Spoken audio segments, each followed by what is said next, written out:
ನಮಸ್ಕಾರ ಕರ್ನಾಟಕ ಮಂದಿಗೆ ನಾನು ನಿಮ್ಮ ಪ್ರವೀಣ್ ಮಾತಾಡತ್ತೀನಿ ಚಿಕ್ಸ್ ಪೋಲ್ಟ್ರಿ ಫಾರ್ಮ್ ಇಂದ. ನೀವು ನೋಡ್ತಿರ್ಬೋದ ಲಾಸ್ಟ್ ಟೈಮ್ ಹೇಳಿದಂಗೆ ವಿಡಿಯೋದಾಗ ನಿನ್ನೆಲ್ಲ ವ್ಯಾಕ್ಸಿನ್ ಎಲ್ಲ ಕಂಪ್ಲೀಟ್ ಆಗೈತೆ ನಮ್ದು. ಸೆಕೆಂಡ್ ವ್ಯಾಕ್ಸಿನ್ ಗುಂಬ್ರೋ ಸಂಬಂಧ, ಗುಂಬ್ರೋ ಡಿಸೀಸ್ ಸಂಬಂಧ. ಇವತ್ತು ನೋಡ್ಬೋದು ಎಲ್ಲ ಮರಿ ಎಲ್ಲ ಹೊರಬಿಟ್ಟೇವೆ ನಾವು. ಯಾವ ಥರ ಆಕ್ಟಿವ್ ಆಗ್ಯಾವ ನೋಡ್ಬೇಕು ನೀವು ಮರಿ. ಸೆಕೆಂಡ್ ವ್ಯಾಕ್ಸಿನ್ ಆದ್ಮೇಲೆ ಎಷ್ಟು ಆಕ್ಟಿವ್ ಅದಾವ.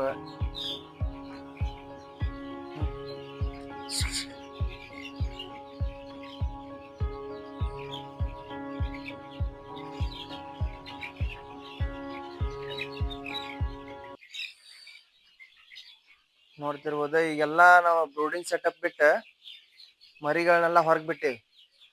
ಯಾಕಂದ್ರೆ ಈಗ ಅದ್ರ ಜಾಗ ಸಲಾತಿಲ್ಲ ಅವಕ್ಕೆ ದೊಡ್ಡವಾಗ್ಯಾವ ಮರಿನು. ಇದಕ್ಕೆ ಸಂಬಂಧ ಎಲ್ಲ ಹೊರಗೆ ಬಿಟ್ಟಿವಿ ಮರಿನ.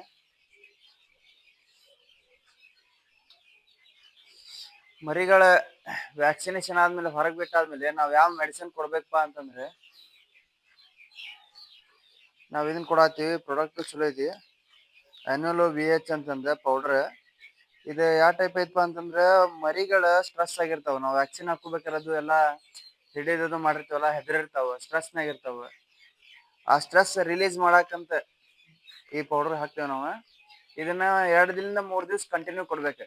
ಅದಾದ್ಮೇಲೆ ಮತ್ತೇನಿತ್ತಲ್ಲ ನೆಕ್ಸ್ಟ್ ಅನೋ ಬೂಸ್ಟರ್ ಅಂತ ಕೊಡ್ತೇವೆ ನಾವು. ಇದನ್ನ 2 ದಿವಸ ಕೊಡ್ತೀವಿ. ಇದೆರಡು ಎದಕ್ಕಪ್ಪ ಅಂತಂದ್ರೆ ಸ್ವಲ್ಪ ಬೂಸ್ಟ್ ಆಗಕ್ಕೆ, ಮರಿ ಹೆಲ್ತಿ ಆಗಕ್ಕೆ, ಎನರ್ಜಿ ಬೂಸ್ಟರ್ ಇದೆ, ಅದನ್ನ ಕೊಡ್ತೀವಿ. ಅದಾದ್ಮೇಲೆ ನೆಕ್ಸ್ಟ್ ಮತ್ತೆ ಮೆಡಿಸಿನ್ ಕೊಡ್ತೀವಿ. ಲಿವರ್ ಟಾನಿಕ್ ಹಾಕ್ತೀವಿ. ನೆಕ್ಸ್ಟ್ ಲಿವರ್ ಟಾನಿಕ್ ಹಾಕ್ಬೇಕು ಇವಾಗ. ನೆಕ್ಸ್ಟ್ ಟೈಮ್ ಲಿವರ್ ಟಾನಿಕ್ ಆದ್ಮೇಲೆ ಮತ್ತೆ ಕ್ಯಾಲ್ಸಿಯಂ ಕೊಡೋದು, ಅದು ಹಿಂಗೆ ಕಂಟಿನ್ಯೂ ಮಾಡ್ತೀವಿ. ಇದೇ ರೀತಿ ಅಪ್ಡೇಟ್ಸ್ಗಾಗಿ ನಮ್ಮ ಚಿಕ್ಸ್ ಪೋಲ್ಟ್ರಿ ಫಾರ್ಮ್ಗೆ ಸಬ್ಸ್ಕ್ರೈಬ್ ಮಾಡಿರಿ, ಲೈಕ್ ಮಾಡಿರಿ, ಶೇರ್ ಮಾಡಿರಿ, ಹಿಟ್ ದ ಬೆಲ್ ಐಕಾನ್.